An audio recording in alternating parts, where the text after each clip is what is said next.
Hello guys, welcome my back to our channel. আবারও সকলে দেবনাথ একটি ব্লগে আপনাদের সবাইকে স্বাগতম জানাই। তো আশা করি সবাই ভালো আছেন, আমিও ঠাকুরের কৃপায় খুব ভালো আছি। তো রাধে রাধে বন্ধুরা।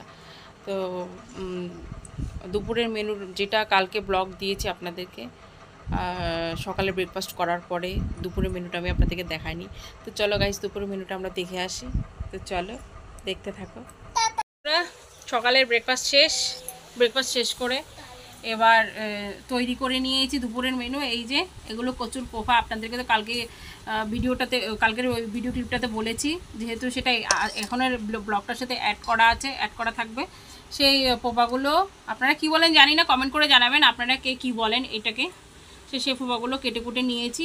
এটা রান্না করব ছোলা দিয়ে রান্না করব, একটু লেবু দিয়ে রান্না করব, সেটা আপনাদেরকে দেখাবো, দেখা যাক। আর করব এই যে পুঁই শাকের ডগা, এগুলো এনেছে বাবা, এগুলো দিয়ে, আর কাঁঠালের দানা দিয়ে। এই যে কাঁঠালের দানা, এই যে দেখুন কাঁঠালের দানা, এই কাঁঠালের দানাগুলো বাবা কেটে কুটে দিয়েছে। কাঁঠালের দানাগুলো দিয়ে ওই মিষ্টি কুমড়ো পুঁই শাকের ডগাগুলো দিয়ে রান্না করব। পুঁই শাকের ডগা আর কাঁঠালের দানাটা বাবা কেটেছে, পোবাগুলো আমিই কেটেছি। দেখুন পোবাগুলো কেটে কী অবস্থা হয়েছে হাতের। আপনাদের কার কার এরকম হয় কমেন্ট করে জানাবেন। হ্যাঁ দেখুন পুরো লাল কালো এরকম হয়ে গেছে, কী অবস্থা আঙুলগুলো।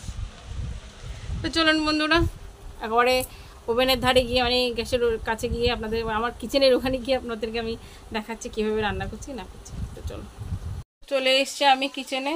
এই দেখুন আমি ছোলাটা আপাতত সিদ্ধতে বসিয়েছি, এটা ফুটবে।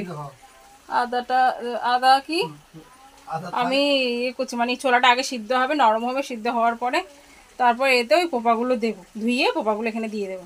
আগে এগুলো নরম হোক, সিদ্ধ হয়ে এগুলো নরম হবে তারপর। তো দেখতে থাকো বন্ধুরা তারপর কী করতে থাকি। এবার চালটা ধুয়ে এসে চালটা ওপাশেটায় বসিয়ে দেবো, ওপাশে কিছু নেই, চালটা ওখানটায় বসিয়ে দেবো। তো চলো চালটা ধুয়ে আনি ততক্ষণ। তো এই যে আমি অন্ন তুলে দিয়েছি, অন্ন তোলা হয়ে গেছে। এই যে অন্য ঢাকনাটা দিয়ে দিলাম, ওদিকে ওটা ফুটছে, নরম হবে ওটা ফুটে আরও, তারপর দেব ওটাতে এই পোপাগুলো, এইগুলো দেখতে থাকো ফ্রেন্ডস। আমার জিরার গুঁড়ো শেষ হয়ে গেছে, তাই জিরা গুঁড়ো করতে এসেছি। এই যে দেখুন মিক্সচার এখন জিরাগুলো নিয়ে নিয়েছি, এগুলো এখন গুঁড়ো করবো। তো জিরা শেষ তো, তাই তাছাড়াও জিরাটা গুঁড়ো করার পরও ওই পোপাটার জন্য এই যে আদা রসুন এগুলো থেতো করবো। এখানে আরও একটুখানি মশলা দিতে হবে, আদা রসুনের সাথে আরও মশলা অ্যাড করতে হবে। তো দেখতে থাকুন বন্ধুরা কী কী অ্যাড করি। তো শেষ আমার জিরাটা গুঁড়ো করা, এবার ওই মশলাটা বাকি। এই যে এই মশলাটা বাকি, এই মশলাটা এটা করবো এখন না, সেটা আমি আপনাদেরকে দেখাবো সেখানে আরও কী কী নিচ্ছি। তো এই জিরার গুঁড়োটা এখন হয়ে গেছে গুঁড়ো, এটা আমি এখন আমার কৌটোতে ঢুকিয়ে নেব। তো দেখতে থাকুন বন্ধুরা। জিরার গুঁড়োটা তো নিয়ে নিয়েছি কৌটোর মধ্যে। এরপরে ওই পোপাটার জন্য যেটা রান্না করো সেটার জন্য এখানে মশলা নিয়ে নিয়েছি। অ্যাকচুয়ালি আপনাদেরকে দেখানোর আগে বাবা এখানে মিক্সারে ঢুকিয়ে দিয়েছে, তো আপনাদেরকে দেখাবো বলে সব তৈরি করে নিয়েছিলাম। এই যে দেখুন এখানে আদা রসুন আর হচ্ছে আপনার কাঁচা লঙ্কা আর হচ্ছে ধনে গুঁড়ো আর হচ্ছে 3টে এলাচ আর হচ্ছে 8-10টার মতো গোলমরিচ আর লবঙ্গ আর দারুচিনি, এগুলো দিয়ে সব আর কি মানে যদি কোনো একটা মিস্টেক যায় তাহলে আমি পরে বলবো। অ্যাকচুয়ালি আমি সব নিয়েছিলাম আপনাকে দেখার জন্য, তো এটা একবার মেশিন ঘুরিয়ে দিয়েছে, তাই এটা অনেকটা মানে গুঁড়ো হয়ে গেছে, অনেকটা মিক্স হয়ে গেছে। তো দেখুন এইটাই হচ্ছে সেটার মশলা। তো বাবা দিয়ে দাও, ঠিক আছে করে নাও। আর এটা হচ্ছে সেটার মশলা, সেটাতে দেবো। এই যে দেখুন এটা এখানেও সেটা নরম হয়ে গেছে অনেকটা, ওই সেই ছোলার উপরে আমি দিয়ে দিয়েছি। আপনাদেরকে সেটা দেখাতে পারিনি, আমি একটু ব্যস্ত হয়ে গেছিলাম। আর এদিকে আমার চালটাও অন্য হয়ে গেছে। আমি জলও সরিয়ে নিয়েছিলাম, জল সরিয়ে এই যে দেখুন এই অন্য হয়ে গেছে। আমি জল সরিয়ে নিয়েছিলাম, জলটা সরিয়ে বসিয়ে দিয়েছিলাম ফোটার জন্য। তো ফুটে গেছে যেহেতু আমার আতপ চাল, বুঝতেই পারছেন।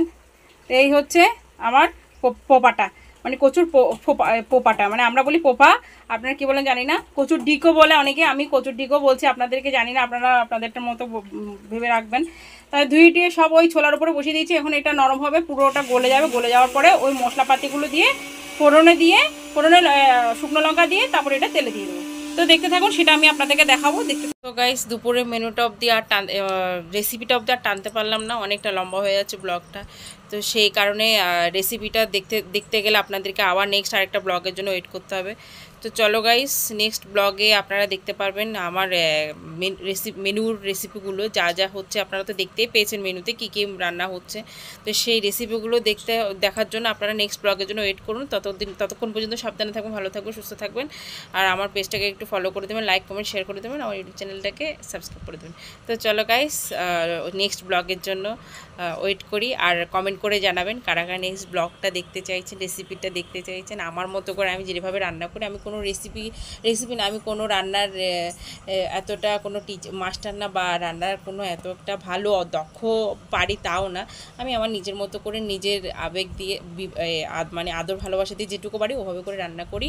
যেহেতু আমি আর আমার মেয়ে, আমার বাবা খাই, আমরা তিনজনে খাই। তো আশা করি আমার বাবা খাই, আমার বাবার এতটা খারাপ লাগে না।